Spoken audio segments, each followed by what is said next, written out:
Hello guys, today we are going to talk about our research topic, differences of female characters molded by male and female writers in the Victorian era. At first, I will give you a general introduction about our research problem and tell you the history and development of this field, and then we will narrow down to the context choice and give you the further background and our research questions and the research method. At first, I'd like to tell you what inspired us to make such a research. Woolf, one of the greatest and also my favorite woman writer, wrote in her work A Room of One's Own that it is fatal for anyone who writes to think of their sex. It is fatal to be a man or woman pure and simple. One must be woman many or man womanly. It is true, feminist literature is a certain category and a trending. However, there is a question, why doesn't male literature exist as a literature category? In exploring this issue, we have touched on more than 2,000 years of historical blind spots and gender misunderstandings. And then it is necessary to review the conception, gender and language. As we all know, gender studies is often said to have begun with Robin Lakoff. She suggested that it is categorized by features that reflect and enforce a woman's subordinate role in society. According to Lakoff, this language still includes hesitations, qualifiers, tag questions, and a more polite and indirect form of expression, which collectively undermine women's authority and reinforce traditional gender roles. However, just like Helena mentioned in class, it lacked empirical data.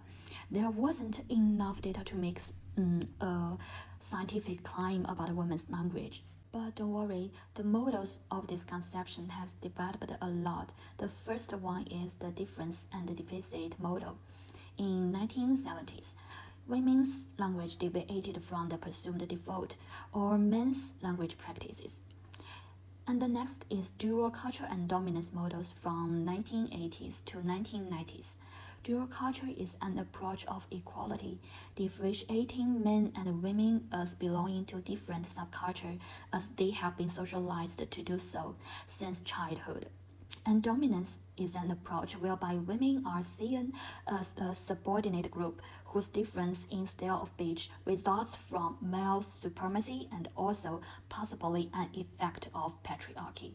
The last one is social constructionist model.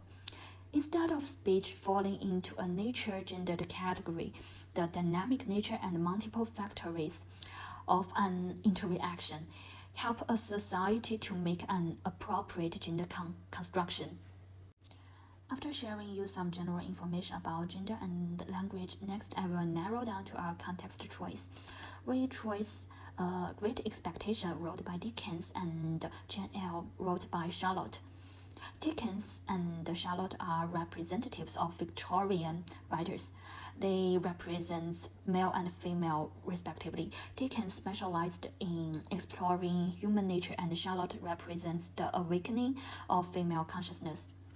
When it comes to the main characters, at the beginning of Jane Eyre, readers can obviously find and feel the stubborn nature and the strong desire of freedom of Jane Eyre, but Pip, the protagonist of Great Expectation, does not have that clear and definite free will when he was born, but Pip has a good nature, a sense of shame for making mistakes, and a spirit of introspection.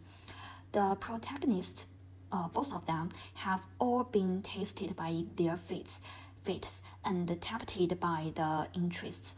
They all finally come out with different life tricks. In their own growth stories, they all reflect deeply on each key juncture of their destiny. They mobilize all the knowledge and power they have to make a sober choices. And then we'll come to my partner to show you more background of our research. Before we begin to analyze these two dialogues, we need to have a brief understanding of the context in which these two works were produced. Both works were written in the Victorian age, a time when Britain was completing the first industrial revolution and capitalism was developing rapidly. It was at this time that the ideas of empire and imperialism became firmly intertwined with British identity. The industrial growth contributed to the rise of the British middle class and the expansion of the working class. As the middle and working class grew in economic power, they successfully agitated to gain political power. During this period, society had a strict definition of the division of social responsibility between men and women. Men are generally considered to be the breadwinners of the family and are more active in public and social activities. On the contrary, women are considered to belong to the family, and the main task is to take care of family members, so their rights are limited and their social status is lower than that of men. Therefore, in addition to the debate over rights and privileges among the classes, the woman question was also contested throughout the Victorian age. In literature, the debate over gender roles in works challenging traditional gender roles and highlighting social injustices. Jane Eyre, written by Charlotte Bronte, is regarded as a novel with feminist significance. It describes the experience of Jane Eyre from childhood to adulthood, from innocence to maturity, and has an understanding of life after a series of setbacks and changes. Written by Charles Dickens, the plot of Great Expectations is similar to that of Jane Eyre, but the difference is that the author and protagonist of Jane Eyre is a woman, while that of Great Expectations is a man. We choose a dialogue between the hero and heroine in each of the two novels, which we think it reflects the difference between the male and female authors' depictions of female characters well. From the two dialogues we have chosen,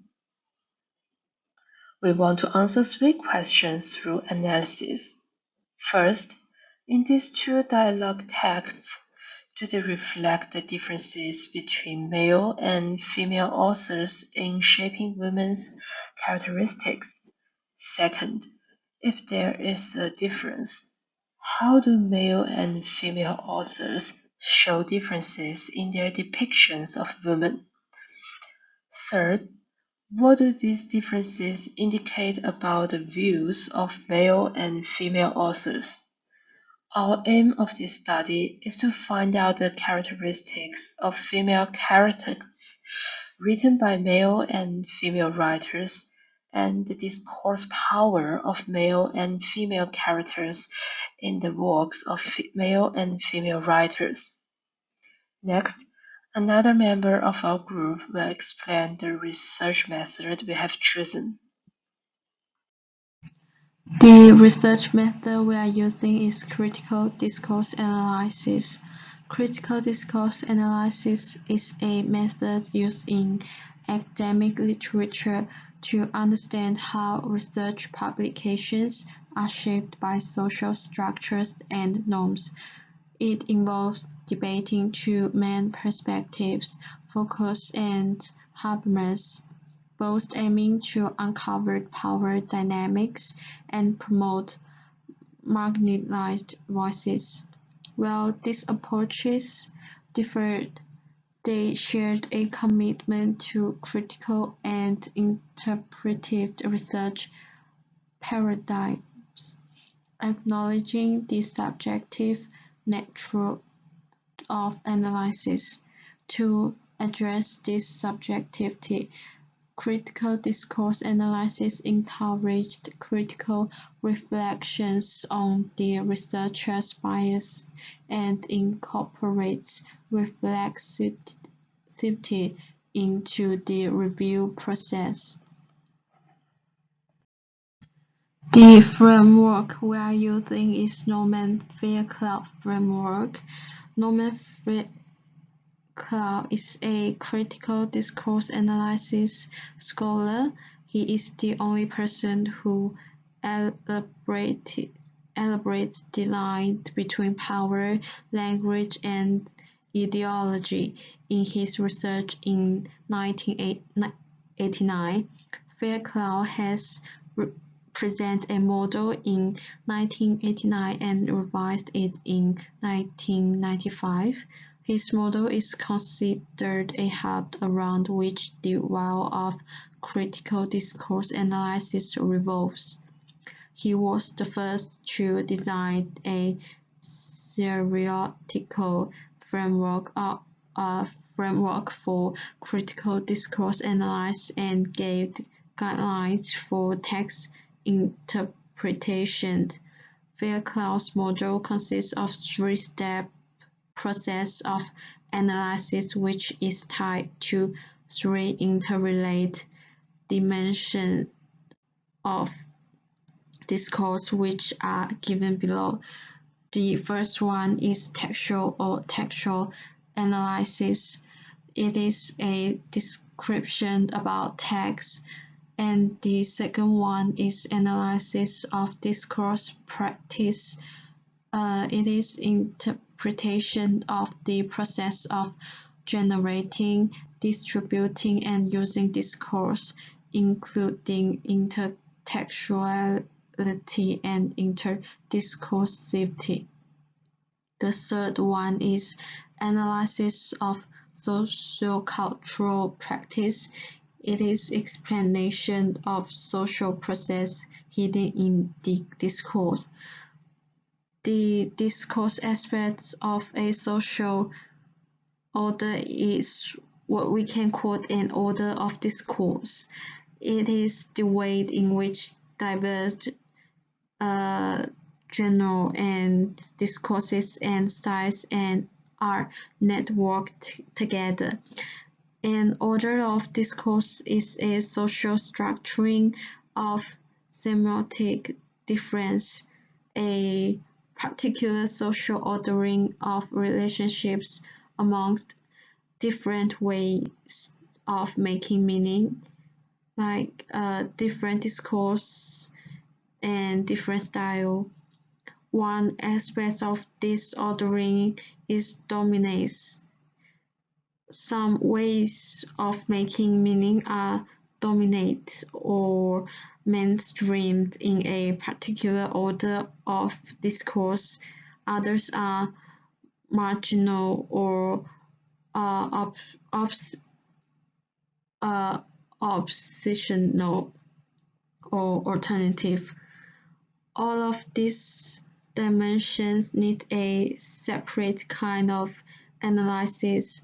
In this step-by-step analysis, and by studying the forms of language, one can discover the social process and the ideology that is embedded in the language. Then the power relations that exist in the society can be found.